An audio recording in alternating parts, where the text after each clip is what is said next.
Hello guys, it's day number 13 of Russian-Ukrainian invasion. Yep, and we're in Italy. We're just leaving for our next destination now. So we stayed here, and the guy that we stayed with was incredible. Like when he found out we were from Ukraine, He started crying, even though he was like When twice we- bigger when- than Striker. yeah, when we left, he like gave us all hugs and gave us wine and gifts and things, and then he started crying, and it was like, it kind of, it's people you don't even know. It affects them as well. He's not Ukrainian, but the lady that does the cleaning, she was Ukrainian. Yeah, and we're staying in front of the school here, and then all the windows are covered with the saying like "No war, stop war." It's kind of nice. Yeah. Okay. Let's see what today brings. Let's go.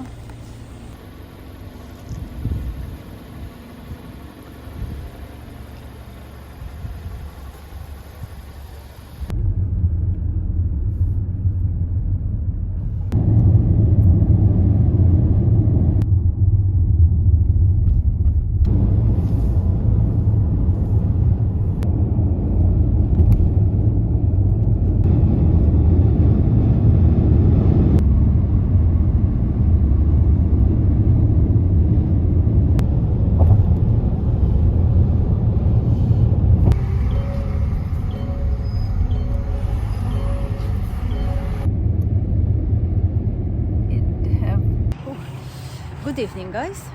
So we're just waiting for our Airbnb host. Oh, I just got a new thing. Every day we're going through this challenge, like to find a place, to find owner, to find address with internet, without internet. It's kind of interesting. But today was a lot of information that we It says collected.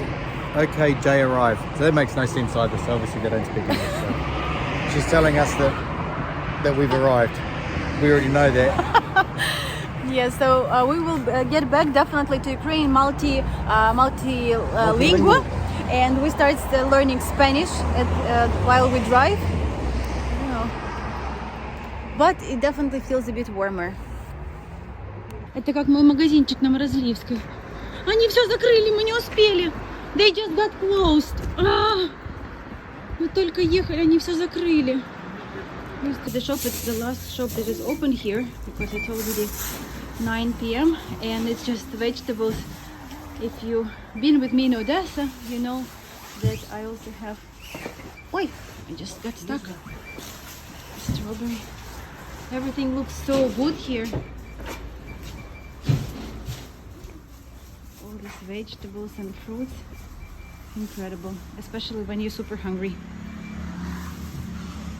This is what we was able to grab at the shop before they got closed. And here's the chef. Chef It's gonna be good. Mama gonna be proud of you.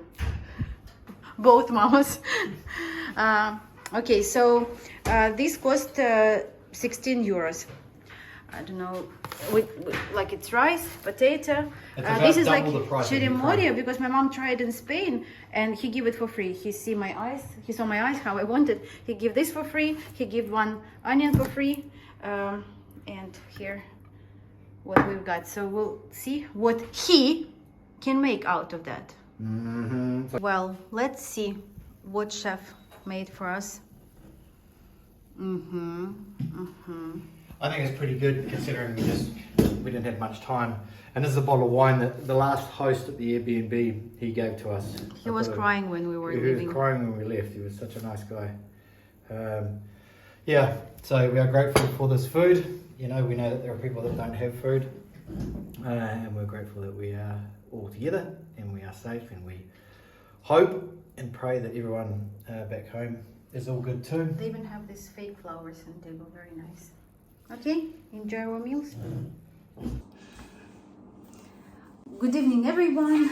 It's evening of the day number 13, March 8th. That is usually a very big holiday, very good day in Ukraine. It's International Women's Day. Thank you so much for everybody who messaged me today. It's very nice of you. And usually we speak about this day and like the gifts that everybody is giving to each other and wishes that they're saying. But this day, like all the women in Ukraine, just dreaming about peace. The day usually starting for me, especially like instructor as well, like we're reading some news, we're checking some updates, and I listen to updates of big business community in Ukraine that covering all the cities. So the main thing for them today was like to create this help and corridors for people who stuck in the cities that been bombarded the most. And what they're planning to do, and they're collecting money for that as well, is that they want to build, like in a lot of people, especially guys who can't leave Ukraine, they went to the western part of Ukraine, such as Ivano-Frankovsk, Lviv, Carpathian Mountains. But they're literally like all the places there are busy, like there is no single spot for people to stay. And a lot of you, like some of the guys messaged me privately on Telegram asking like, can I help their ladies like in Lviv? And Lviv is like packed. And so they want to find companies that will be able to bring and get a permission from the government to build these like temporary places, temporary houses, because it's getting warmer, to build it there on the land of the western Ukraine, where it's safer, where people can stay and don't like be a little bit more in this like safe and covered circumstance. Today in Odessa was a lot of these air raid signals. Air raids. Yeah. And I was just asking Striker, like I said, so they actually plan to attack like Odessa a lot, and just so far, thanks God, these air defenders, they somehow stopping all this like. I think it's one of those CRAMs, is it? Do you know what it's called? It's called PVO, like in Russian. I don't know. I just like when I translate it, it says like air defenders. So it's all day long, and all my friends, like I talked to my close friend today, and she said, you know, I think that I died already like many times inside me, but I kind of getting to this, like I kind of getting used to this, like that it is our reality. And I heard from one person today that he said like you need to fight that feeling in you. You don't have to think that you live in war, like it will finish apparently.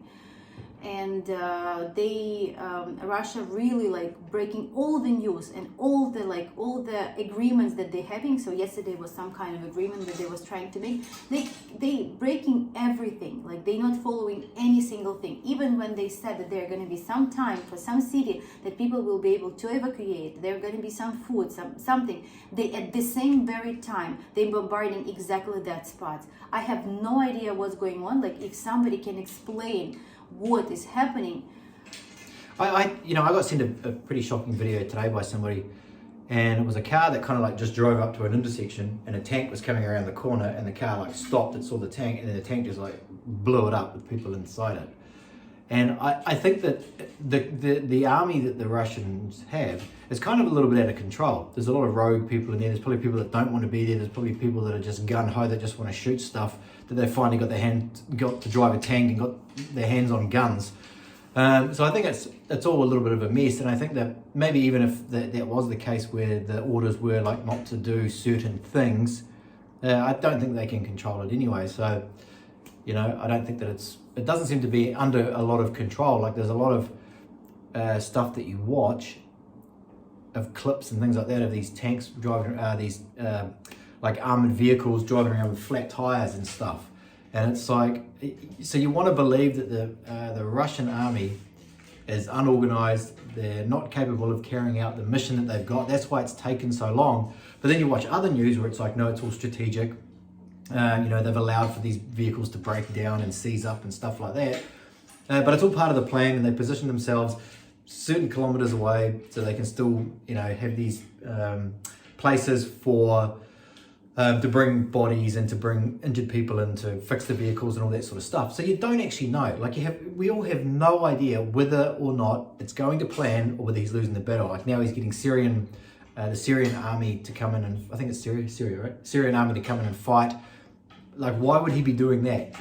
What would be the point of doing that if you think he'd be able to manage it himself? Why has Odessa not been attacked yet? Is it because they haven't got to it yet? Or it's going a lot slower? But there's all the time something happening. I think that Odessa is just like really defended at the moment. Like they have but that's what I mean. Like, are the people holding it, and they're not advancing on it as fast as? Because for the Russian army, the fastest would be better. It costs less. There's less casualties. There's less headaches.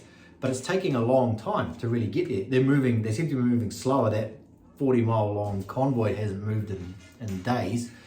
So who knows, you know, and you kind of hope that, you know, that Ukraine is going to win, you know, but I don't know. We're also staying in touch closely with people in Moldova who helped a lot of people. Like really, there's a family especially that, you know, Irina, we thank you so much, and her son for helping such an incredible amount of people. And they were also worried, like she was saying, that her son already packed his bag because they was worried that something gonna happen in Moldova. And everybody who is there, like also Moldova is packed with people, and they said that something like next will happen there. But today we exchanged information, and they said that the government talked to them and say, like, please don't worry, Moldova will try to stay neutral, like she will not take part in any battles. Of course, it just, I'm sure that the government just want to make sure that people not run away and everybody's like taking it easy. We don't know what's gonna happen. We don't know if it is yes or no, but everybody's scared that, you know, the next will be Moldova. And people are still leaving. By today, it was about 2 million people who already left Ukraine. Strikers say it will be about 10 millions soon. I don't know, most of the people going to Poland. Poland also is like completely packed. They're going to Romania, Moldova, Bulgaria, and Poland, and Hungary. Like this is the closest one. At the moment we are in France, but it's just like overnight stay. We planning to settle, I think, in Spain. And there is also like a huge Ukrainian community there, so we'll see how they can help us, how we can help others. This is planned for today. Tomorrow we again gonna drive. We're driving Europe. It's nice. At the same time, like it's very beautiful outside, but at the same time it's very, very sad for me. Like I talk to parents like 100 times a day. As soon as I get the message or something, I immediately message them. So we hope that you following us and you. Yeah, well, I mean, it's a series of it's all emotions all day, constantly with us. You know, we have to kind of try and keep it together as a group and kind of support each other and trying to keep everybody sort of, you know, in check and sort of remind each other that, you know, we're lucky and all that sort of stuff. Otherwise it gets a bit much. I mean, yesterday was actually quite an unusual day because it was like the first day that we were kind of ourselves. You know, we were giving each other, Luba and I, you guys that know us, we give each other a lot of shit. And we were kind of doing that again yesterday, and people were laughing a little bit. You know, we went to Venice and we had the day out, and it was kind of like a little bit of a break, you know, but that stuff is still there in the background. We still don't know what we're doing. I mean, I guess, you know, in terms of settling, I'm a little bit different because I can sort of, you know, go anywhere.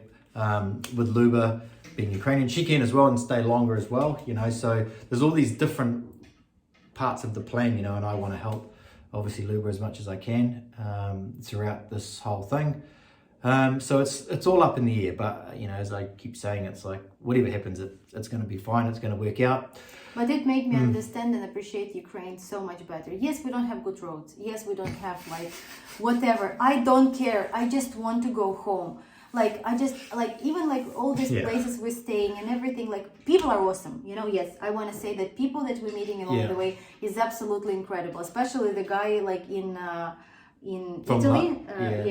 Striker thought that his name is Chow, and I said, Striker, Chow is like, Chow. He's like, hello, we're back. But he gave us a bunch of gifts. He just kept giving us stuff and wine. And then when we left, he like started crying, and he was like, he's like giant man, like really big, like big hands, and he started crying, and I think like, what's going on? Because the first night I thought that he's like super drunk, and it's just like his personality, and then he messaged us and he said that, you know, me and my wife, we decided to refund you money for the stay. Like, we don't want to charge you for that. So it's very nice. People that we're meeting along the way is just absolutely incredible, and we're very, very grateful for that. And it made me understand that, you know, in general, like we can have a lot of like gold and iPhones and like everything. It's shit. It means absolutely nothing. Only people who are next to you, only people with whom you feel yourself, this is your home. Like this is when you feel good. So I'm happy that we together, you know, and we keep our journey. And I think that as a great team, we can manage everything. We see you tomorrow. We'll see you later.